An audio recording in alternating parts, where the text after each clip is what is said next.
Assalamualaikum warahmatullahi wabarakatuh. Salam Om Swastiastu, Namo Buddhaya, Salam Kebajikan. Kenalkan, saya Muhammad Yusuf dengan NIM 666121040. Saya ingin memaparkan sebuah analisis manajemen strategi dengan organisasi publik PT KAI Persero. Berikutnya, isi dari analisis tersebut yang pertama adalah visi misi, kedua tujuan, ketiga sasaran SMART, keempat analisis lingkungan eksternal, kelima analisis lingkungan internal, keenam EVAS atau external factor analysis summary, dan yang terakhir yang ketujuh adalah IVAS atau internal factors analysis summary. Yang pertama itu visi dan misi.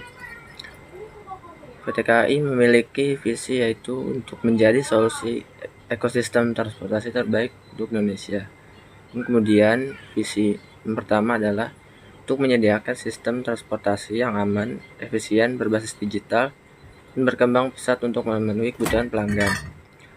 Misi yang kedua ialah untuk mengembangkan solusi transportasi massal melalui investasi dalam sumber daya manusia, struktur, dan teknologi. Dan misi yang ketiga ialah untuk memajukan pembangunan melalui kemitraan dengan para pemangku kepentingan, termasuk memperkarsai dan melaksanakan pengembangan infrastruktur penting terkait transportasi. Berikutnya analisisnya yang kedua ialah tujuan perusahaan. Tujuan perusahaan PT KAI Persero yang termuat dalam Akta Perubahan Anggaran Dasar nomor 65 tanggal 9 Agustus 2008 ialah yang pertama, melakukan usaha di bidang transportasi serta optimalisasi sumber daya yang dimiliki. Kemudian yang kedua, menghasilkan barang atau jasa yang bernilai bermutu tinggi dan berdaya saing kuat. Kemudian yang ketiga, dengan berdaya saing kuat untuk mendapat atau mengejar keuntungan guna meningkatkan nilai perseroan dengan menerapkan prinsip perseroan terbatas.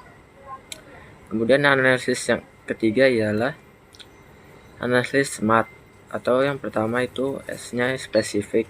Dalam hal ini PT KAI Persero memiliki tujuan yang jelas yaitu sistem sebagaimana untuk menjadi sistem transportasi aman, efisien bagi pemutus juga kemudian pengguna jasa angkutan kereta api dan masyarakat lainnya. Dan yang terakhir terciptanya sistem transportasi terintegrasi dan berkelanjutan. Kemudian yang kedua, measurable, yaitu selalu melakukan inovasi sarana prasarana dan layanan serta teknologi. Kemudian yang ketiga, achievable, menetapkan tujuan yang termuat dalam misi dengan selalu evaluasi setiap periodik. Kemudian yang keempat, relevan, selalu melakukan rapat evaluasi setiap bulan dengan seluruh jajaran sesuai dengan perkembangan dan situasi agar menjadi manfaat masukan bagi perusahaan.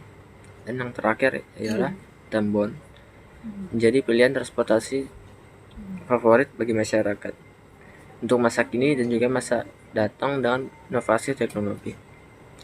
Selanjutnya, analisis yang keempat ialah faktor lingkungan eksternal.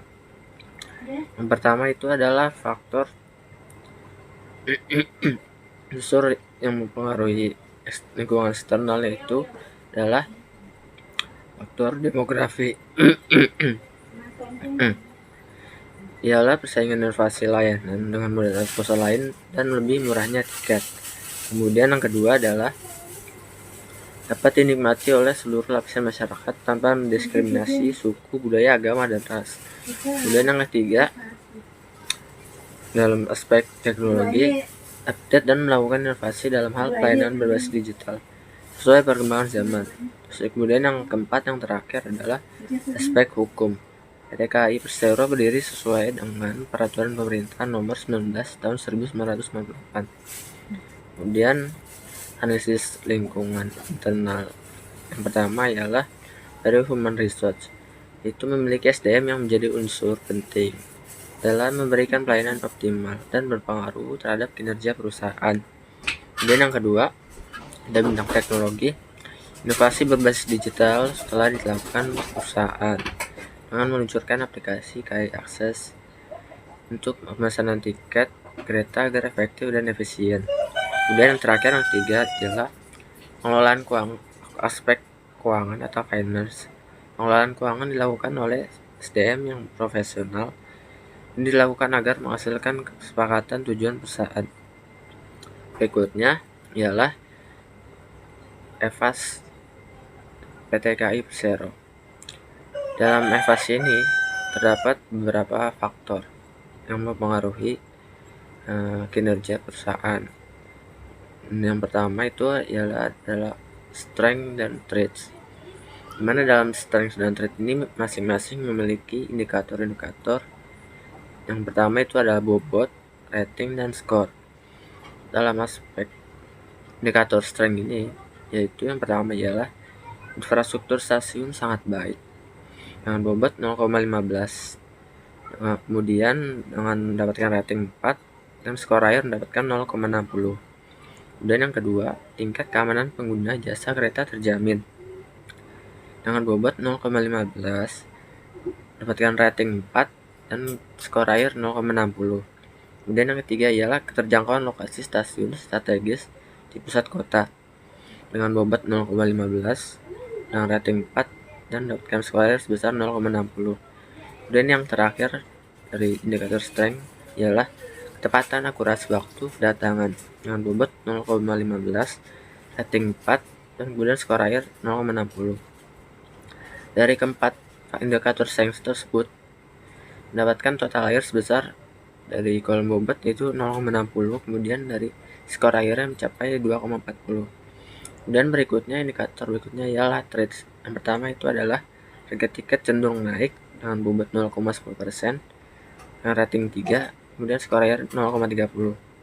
Kemudian yang kedua ialah beragam pilihan transportasi lain dengan bobot 0,10%, dengan rating 2 dan skor air 0,20. Kemudian yang ketiga ialah inovasi pelayanan yang kurang berlawanan dengan harga tiket yang tinggi dengan bobot 0,15, dengan rating 2 dan skor air mencapai 0,30. Kemudian yang keempat dari indikator traits ialah beban selisih subsidi yang ditanggung tinggi dengan bobot 0,10%, dengan rating 2 dan skor air mencapai 0,20.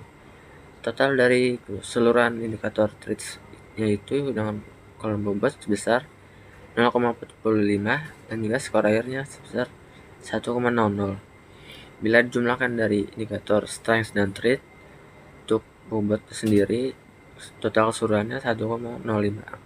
Kemudian skor airnya mencapai 3,40.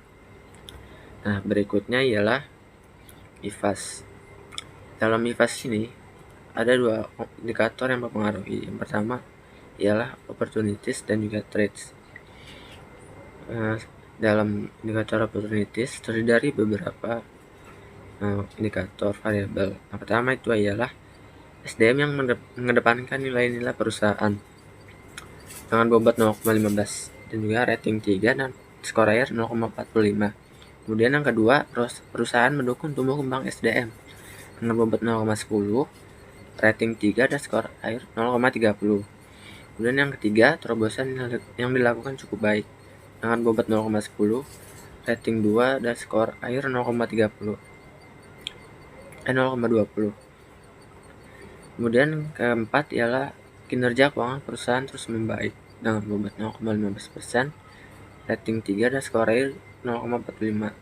Kemudian indikator selanjutnya ialah traits. Yang pertama ialah sarana prasarana kereta telah uzur atau sudah tua dengan bobot 0,10%, rating 3 dan skor air 0,30. Kemudian yang kedua ialah kurangnya tempat ramah lansia dan disabilitas dengan bobot 0,10%, rating 2 dan skor air sebesar 0,20. Dan yang ketiga, inovasi kurang menjual dari segi bisnis dengan pihak lain atau investor dengan bobot 0,15, rating 2 dan skor air 0,20. Kemudian yang terakhir, yang keempat ialah seleksi rekrutmen kurang transparan dengan bobot 0,10, rating 2 dan skor air 0,20. Dari total keseluruhan masing-masing antara opportunities dan traits, untuk opportunities sebesar 0,50 untuk bobot dan untuk skor airnya sebesar 1,40 dan untuk trades dengan 0,45 untuk bobot dan skor akhir sebesar 1,00. Bila jumlahkan keseluruhan antara opportunities dan trades untuk masing-masing bobot dan skor 0,95 bobot dan skor akhir mendapatkan 2,50. Kesimpulan dari analisis manajemen strategi PTKI ialah pertama, dalam interpretasi skor EVAS dan IVAS, untuk EVAS sebesar 3,40.